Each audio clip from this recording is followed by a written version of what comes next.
All right, I'm pleased to be joined by our recurring guest, Todd McGill and Jackson Dibble of the Morning Mulligans podcast. How you guys doing on this Masters week? Doing Pretty great. good. How are you?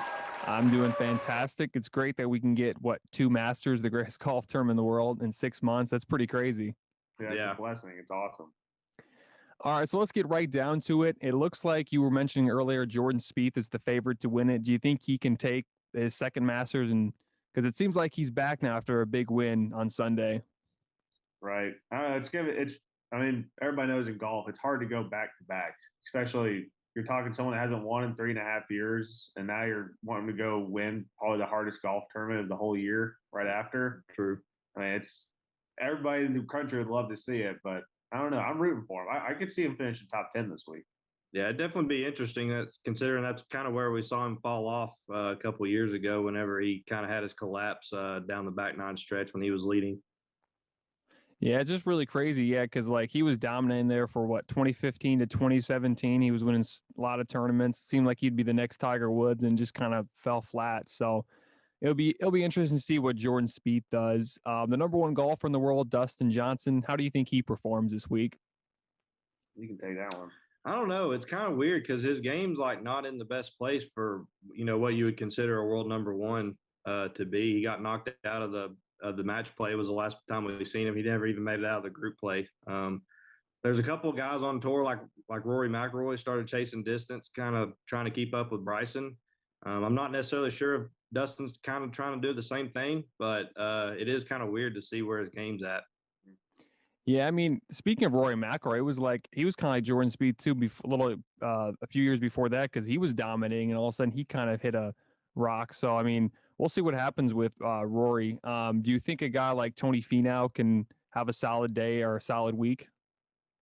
I'm personally pretty nervous about Tony Finau this week. Yeah, he doesn't necessarily have the course history working in his favor. Yeah, I mean, everybody loves Tony Finau, and he's the top five king, it seems like. But I don't know his finishes here and how he's been playing lately. I'm not overly confident about him this week. I would love to see Tony Finau win, but I don't know. It feels like he's either really close or just not there at all. So I think Tony Finau is like I said, one of the most favorite golfers for a lot of fans, but it just seems like he can't quite get there. Do you see any dark horse possibly making a run, like maybe like a Victor Hovland or?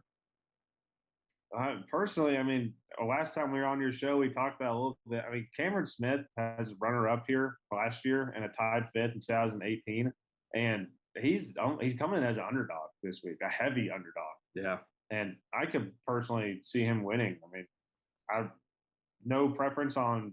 I mean, by shot wise, how it's going to happen, but I mean, it's hard to go against him right now. He's playing amazing this year, and he's got a runner up from last year. I don't know why he's coming in as underdog, but I'm taking him. Yeah, the guy I'm kind of high on too is Paul Casey. Mm-hmm. He's had a crap load of top tens and top five finishes the last couple of weeks, and I mean his game's solid. He's got a good track record at Augusta. He's kind of another guy like Finau. It just seems like he can't close out tournaments. So that maybe that's a little bad, but yeah, I really like Paul Casey this week. You guys, is there possibly another who do you consider right now to be the favorite after Jordan Spieth? Personally, Justin Thomas. Yeah. I mean, Justin Thomas has played here. He's been in this Masters every year since 2016, and he's finished better every single time he's been here. And last year was fourth. So maybe he's due for his win finally. He's coming off his last win, or his last start was a win at the Players, and that's just equal as hard as a field as the Masters. So I could personally see Justin probably being the second favorite and one of my top winners this week. Yeah, for sure. What about John Rahm? He's currently ranked number 2 in the world. I don't know. He's been kind of quiet lately, similar to Dustin Johnson. Where do you think he ranks, or where do you think he'll finish this week? He's a little scary. He just had a baby. Yeah. Yesterday. Yeah.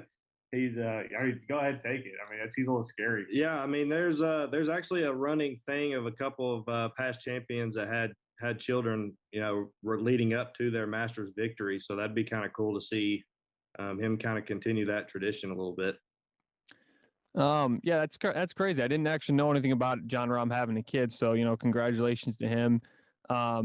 You guys, right now, who do you like in the top 5? Like you said, you have a few of your predictions, but who do you like in the top 5 or what do you like right now? What's your rankings after this week? Oh, geez, my top 5. Probably Justin Thomas, Cam Smith, maybe Spieth, maybe Patrick Cantlay. Yeah. Webb Simpson's another one I kind of like this week. Yeah. Paul Casey's big again. I mean, personally, I know a lot of people. I know him and I are rooting for Lee Westwood. That's really a dark horse, but I don't know how he's going to do. But who do you think? Yeah, Lee Westwood's another good pick. He was on a really good run there around the Arnold Palmer Invitational, and kind of that stretch of golf. He finished second twice in back-to-back weeks. I definitely think he's probably a good dark horse as far as somebody that really wants it, because he's never won a major yet in his career and he's getting up there in age. So I definitely think as far as an older guy, he's one to look out for. What golfer could you see having a really tough week and not even like making the cut? He's a pretty big name, but you don't think he ends up having a really rough week where he doesn't even make the cut? Maybe Phil. I mean, Adam Scott, maybe. Yeah. Oh, yeah. That's a good one. Yeah, Adam Scott. His putting has been atrocious this season. Yeah. And he's a past Masters champion, 2013. Yeah. And he's looked awful this season. I can see him missing the cut. That's a good one. Yeah. Another guy who's been kind of quiet lately, Bryson DeChambeau. My dad's actually, well, I guess he hasn't been quiet lately because he did win the Arnold Palmer Invitational, but my dad's a huge fan of him. Where do you think he ranks this week? And do you think he possibly gets his second major? I think Bryson DeChambeau probably won't even finish in the top 20, my personal opinion. Yeah, it's just, I don't know. His game, Augusta's a place that you can't really bomb and gouge. Exactly. You got to have some imagination and work it off tee boxes, and, right to left is really the favorable kind of shot. And I don't know. I don't see Bryson's game really doing all that well here. He didn't really do all that great in 2019. He actually got beat by Bernard Langer, who was one of the oldest guys in the field that week, which was pretty neat to see.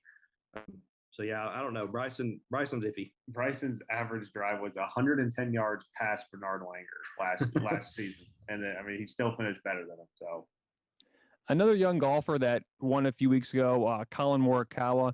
Do you think he has a chance to be anywhere in the top 10 this week? I could possibly see top 10. Yeah. I mean, he's a very consistent golfer. He's very good. He doesn't have much experience here, but on our show, we compared the Masters to the Concession, which was WGC Workday, and he won that. So, I mean, he could definitely play well here. I could probably see top 10 at his best, I would say. Yeah. I know it's a little early, but there's a few other majors coming around the corner, like the U.S. Open and, the Open Championship. Do you guys have any early predictions for those tournaments? Not really. I think as far as the U.S. Open, I feel like that's probably a good place for Bryson because they're playing at Torrey Pines. It's one of the longest courses on tour.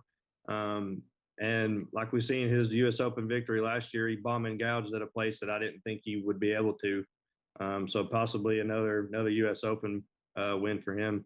Yeah, I'm really hoping for it. I don't know if we're going to see it. I'd love to see Ricky Fowler in the PGA Championship. I don't know why. I just have a strong feeling he's going to get something done this year. I'd love for it to be a major. That'd be amazing. But yeah, speaking on Bryson, I think Bryson. I could see the U.S. Open or even the Open. I mean, the Open generally the courses are a little more, I'd say, wide open and not as hard of conditions. So he could probably bomb and gouge it a little easier. True. But again, then you throw in rain and wind 95% of the time at the Open. So I don't know how he's going to fare in that, but. Another golfer as well, Matt Wolff. He's been really quiet as of late. Where do you think he ends up ranking after this week? He's scary. Matt Wolff ended up missing the cut in a no-cut event. So yeah, the WGC Workday, I think it was. Yeah, there's a WGC event. There's no cut in those events, and he missed the cut because apparently there's a rule if you shoot 11 over. Yeah. If you shoot 11 over, then you missed the cut. And he shot 11 over on day one, so he missed the cut. So I don't know where you'll see him this week. So I have no idea. Yeah, it's kind of crazy because Matt Wolff, it seemed like he was hot there for a while, then he started to cool off. So I don't know. We'll see what happens with that. Is there anything else you guys wanted to add, possibly, that I'm forgetting to mention? I mean, we've been really diving into the research. I mean, who's your number one guy you think this week? It's got to be JT for me. I think so. I mean, I think he's due personally. And if JT's not due, I think Cameron Smith or Paul Casey's due. Yeah. Those are probably my top three guys. Everyone's rooting for Lee Westwood, but that's a real fingers crossed scenario. I recently started betting. I actually went on the DraftKings app. Is there a kind of a guy that you would say that might not win, but there's a chance he could be somewhere in the top 5 this week? Maybe Lee Westwood still. Yeah. He's risky, I would say. Yeah, Abraham Answer is another guy that comes to mind. He had his debut last season and he finished tied 13th. I definitely think he's probably a good safe. Well, not necessarily safe because he is kind of a streaky player. But the Augusta's kind of one of those places. If you play well there, you for some reason you seem to find it. And since he's already got a strong track record starting out, I'm putting him in a couple of lineups this week. What about a guy like Will Zaltorius? Is he actually in this week? Mm-hmm. He is, yeah. He's never played here before, but he's a rookie season. I mean, he's having a great rookie season. Yeah, he is. I mean, personally, I'll probably put him in a lineup this week, but it's scary. He's never played Augusta, and Augusta's its own beast. But I personally think I could see Will Zalatoris probably top 20. I think he could light it up. I don't know too many rookies on the PGA Tour right now. Do you think that he could get PGA Tour Rookie of the Year on a landslide? I think so. Yeah, at this point, definitely. I would agree. Yeah. Yeah, I mean, I was looking at it. I don't think there's a lot of rookies this year, and I saw Will Zalatoris. He had did he win the Korn Ferry Tour last year? Yeah, he won 3 events last year, I think. Yeah, I can't remember which one they were, but yeah. Okay, yeah, it seems like he could be a rising superstar, and I feel like he could probably win a few majors after during or in his career. So that would be definitely exciting to watch. Right now, I'm trying to think of some other player as of now. How about a guy like Xander Schauffele? I think I had actually predicted him to win the Masters last year. Where do you guys rank him this week? You can take it.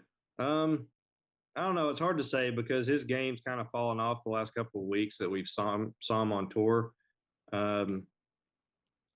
But definitely he's another guy with a good track record. I think he finished second the year Tiger won in 2019. So he's definitely got, the eye for Augusta. It's just so hard to say just with his recent form. All right. Is there anything else you guys want to mention before we end the interview this week? I don't know. I mean, we covered a lot of our guys. I mean, there's a few dark horses. I feel like Webb Simpson's kind of an underdog this week. Not many people are talking about him. He could easily be a top 10 guy. I think another one's probably Corey Connors. He's playing really good golf right now, and he has a track record at the Masters. His best is top 10, which is obviously that's nothing to complain about. But I think I could see Corey Connors being our dark horse, possibly sneaking in our top 10. Yeah. But other than that, we really covered a lot of the guys we're pretty confident about this week. All right. Before we end the interview, is there anything you wanted to add about your podcast? We do our podcast every Tuesday and Wednesday at 6 a.m. We post it on Tuesday and Wednesday, 6 a.m. Eastern time. And it's called the Morning Mulligans Podcast. We go over DFS lineups for FanDuel, and we do a lot of single bets through sports books and everything like that. So we're new at it. Been at it for, 3 months now? 2.5? Yeah. Something like that. We're growing. It's been successful so far. So if you want to come check us out, it'd be appreciated. All right. Don't forget to check them out, guys, on Apple Podcasts, Spotify, or wherever you get your podcast. All right. Thanks, guys, for joining, and hope the Masters is good this week. Thank you. See ya. Thanks for listening to the Sports Town Podcast, or the STP Pod for short. If you want to check out more videos of the Sports Town Podcast, click on the left. If you want to subscribe to the channel, click on the right.